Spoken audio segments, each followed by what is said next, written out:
It's an advancement that's becoming more widespread throughout the medical world. So, we're discussing the use of robotic-assisted surgery in urologic care. Our guest, Dr. Stephen Mannas. He's a urologist at San Juan Health Partners Urology. This is Celebrate Health, the podcast from San Juan Regional Medical Center. Thanks for listening. I'm Joey Waller. Hi, Dr. Mannas. Thanks for joining us. Hi there. Not a problem. Great to have you with us. So first, can you tell us a bit about where you're from originally and what road you traveled to wind up in your current position? Yeah, absolutely. First off, thanks for having me. I think this is great that we're able to do this. So I grew up in a small town in Oklahoma called Ardmore, kind of right between Oklahoma City and Dallas, and kind of always knew I wanted to be in medicine. Ended up going to Notre Dame for undergrad and then back to Oklahoma City at OU for both medical school as well as residency. And then I've got some family that's all originally from Oklahoma, but have kind of moved out this direction to New Mexico in the Four Corners area. So I had family close by and ended up here this past summer. So that's kind of how we got here. And doctor, you've also got your brother Daniel, who's a urologist, and your wife Maureen, who's a general surgeon, all of you working at San Juan Regional Medical Center. What's it like having it all in the family, literally? Oh, it's certainly very interesting. My brother being out here for the last 7 years, along with his, our third partner, Chris Taylor, was a big reason why we ended up here in Farmington. And then, having a wife in surgery as well, it's great. It means I do my own laundry. But aside from that, it's been great. We're always on the same page. We met in med school and have kind of gone through this path together. So, I think it's been good for the community, but it's been certainly wonderful for us. That's awesome. Now, is your brother a surgeon or just your wife? So both of them. So Daniel's a urologic surgeon like myself. And then Maureen, of course, is a general surgeon. So 3 surgeons in the immediate family, which begs the obvious biggest question of all, Doc. Which of the 3 of you has the steadiest hand in the OR? If I was going just steadiest hand, probably my oldest brother, Jonathan, who's a neurosurgeon in Lubbock. So there's unfortunately a 4th.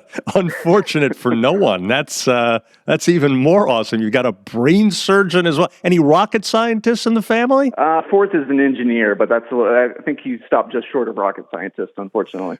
Wow. Well, I think the Mannas parents and extended family have an awful lot to be proud of there. Well, they did all right. So a Notre Dame grad, and with all the hitting the books that a future doctor must do, did you have much time to go and see some Notre Dame football? Yeah, absolutely. I made plenty of time for football. A lot of great memories there. My senior year was actually the year we got absolutely trounced by Alabama in the championship game. So really good year up to that point, but definitely a lot of great memories. Well, that's okay because Bama coach Nick Saban will never be able to practice medicine, so I think you got the last laugh. Yeah, maybe that regard. In any event, how about, for those unfamiliar, can you explain why robotic surgery is so beneficial to both the patient and for doctors like you as well? So there's a lot of different reasons for the patient. Basically, I think to understand why it's so beneficial, it may help to kind of back up and explain exactly what robotic surgery is and how it works. Basically, it's kind of an advanced form of laparoscopic surgery. So instead of making a big open incision like we used to, we make several very small incisions and we put ports through those incisions. We fill the abdomen up with air, and then we're able to go in with a camera and instruments to do the surgical work. The difference between laparoscopic surgery and robotic surgery is that from that point, it's actually a robot that's controlling the instruments locally with the patient, whereas the surgeon is at a separate console in the same room controlling the robot. So there's kind of an added step there, but what that allows for is better visualization. We have 3D visualization in the console, as well as much improved kind of manipulation and dexterity with the instruments from a robotic standpoint. So with all that in mind, what that means is a much less invasive surgery for patients. So it's less pain, shorter hospital stays, quicker recovery. And most importantly, it often means a better quality surgery.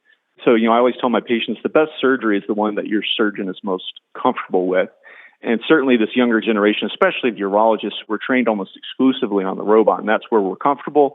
And that's where, if we're removing a cancer, for example, we have the most confidence that we're going to get everything out and give you the best possible procedure. That's the patient standpoint. From a surgeon standpoint, all those benefits are kind of what I already touched on.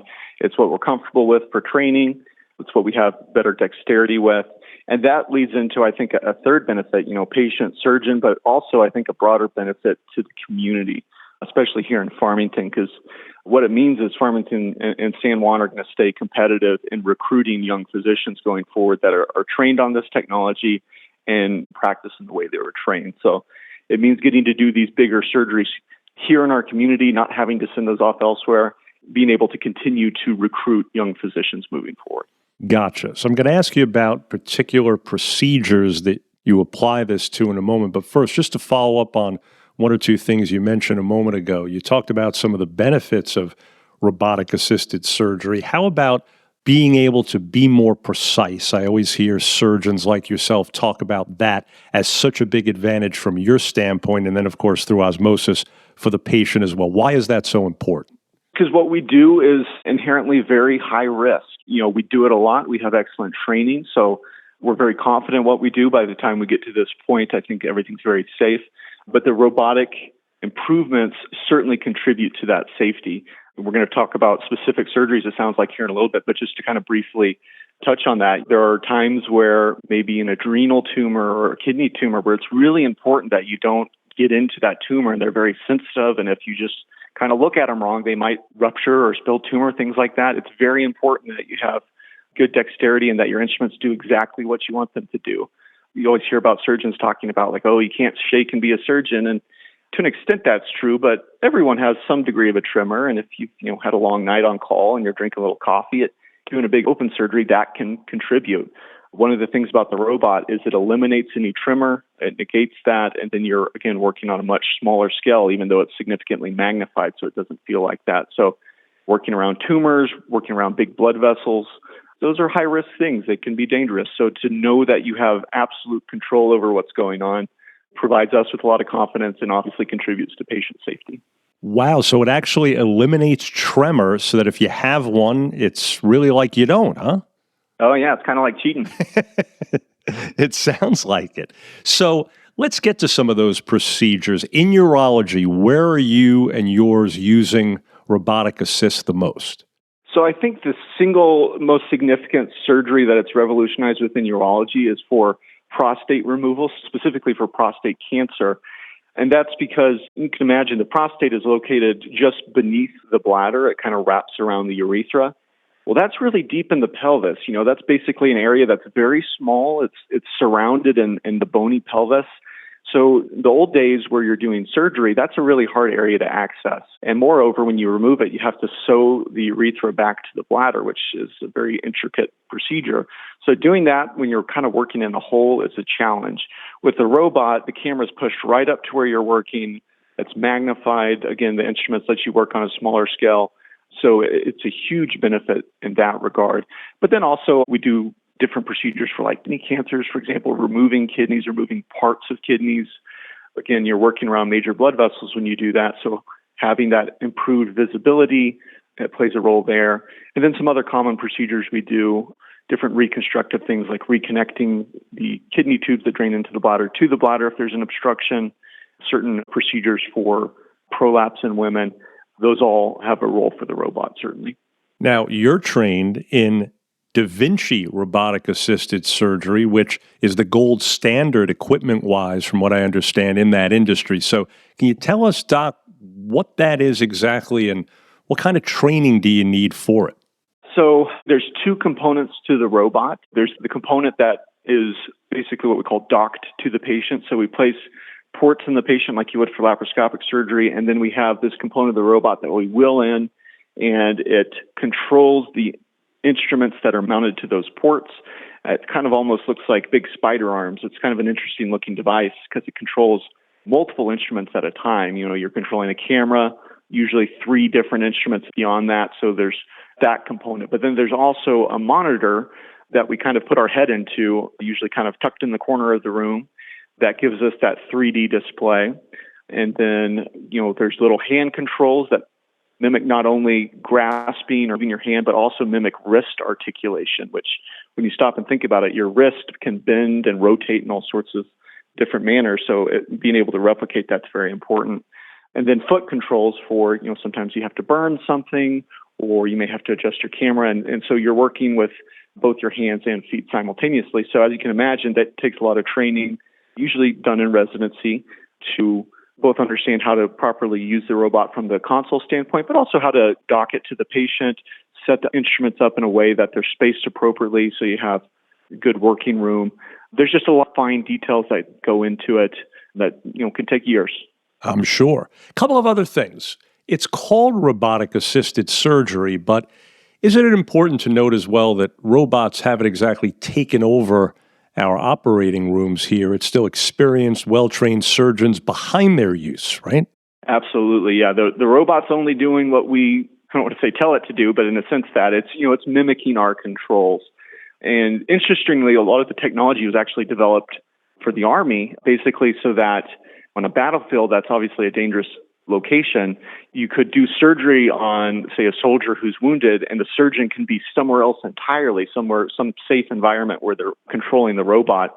And what they found was there's application in that regard, but really this is just a better surgical system for a lot of procedures. Even without the need to be in a separate location, it's still very beneficial. And that's something I stress to my patients is I'm not right at the patient's side while I'm doing the surgery, but I'm still right there in the room. If there's an issue, the surgeon's in control at all points, 100% for sure. Definitely an important part of it all to point out right there. Finally, how about if someone listening is considering robotic surgery for a urology condition, what would you tell them? So I tell them that we have a lot of evidence for the success at this point. It's cutting edge in the sense that it's still relatively new technology, and it's certainly very impressive technology in that sense. But it's got years of training for surgeons at this point. It's very well established.